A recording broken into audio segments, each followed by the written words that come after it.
Aktor na si Anthony Jennings at aktres na si Maris Racal, magsasampa nga ba ng kaso laban kay Jamela Villanueva?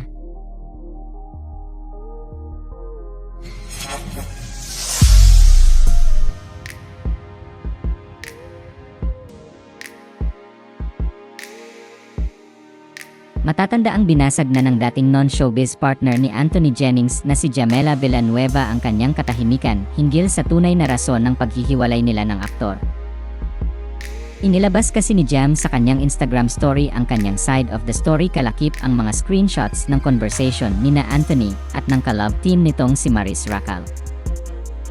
Inabutan si Jam ng desisyon ng Supreme Court nitong December 3, 2024 na pwede nang magamit sa korte ang chat logs at videos bilang ebidensya sa criminal cases.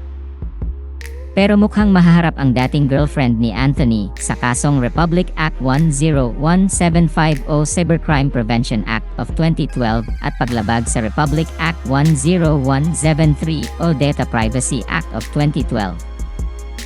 Nagpost kasi sa Facebook ang legal counsel ng ABS-CBN Star Magic na si Attorney Joji V. Alonso na tila babala o baka ipaalam na magsampa ng kaso ang dalawang artista. Sabi sa post ni Attorney Joji, assuming that all the screenshots are legit, the fact remains that Maris and Anthony have committed no crime.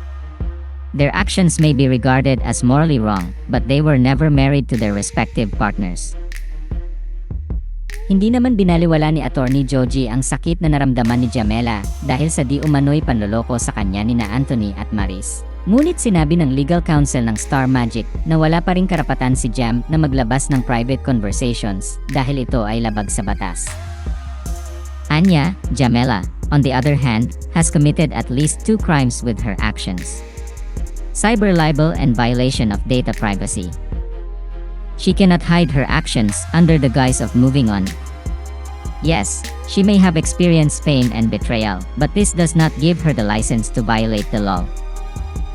Sa huling bahagi ng post ay ibinahagi ni Attorney Joji ang Latin maxim na nemo jus sibi dicere potest, na ang ibig sabihin nito, ayon sa Bernardo's Dictionary of Legal Terms and Legal Maxims, ay no one is entitled to take the law into his own hands.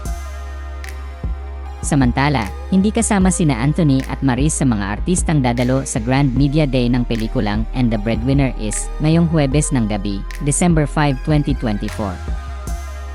Isa kasi sa official entries sa Metro Manila Film Festival 2024 ang pelikula ni Vice ganda na And the Breadwinner Is.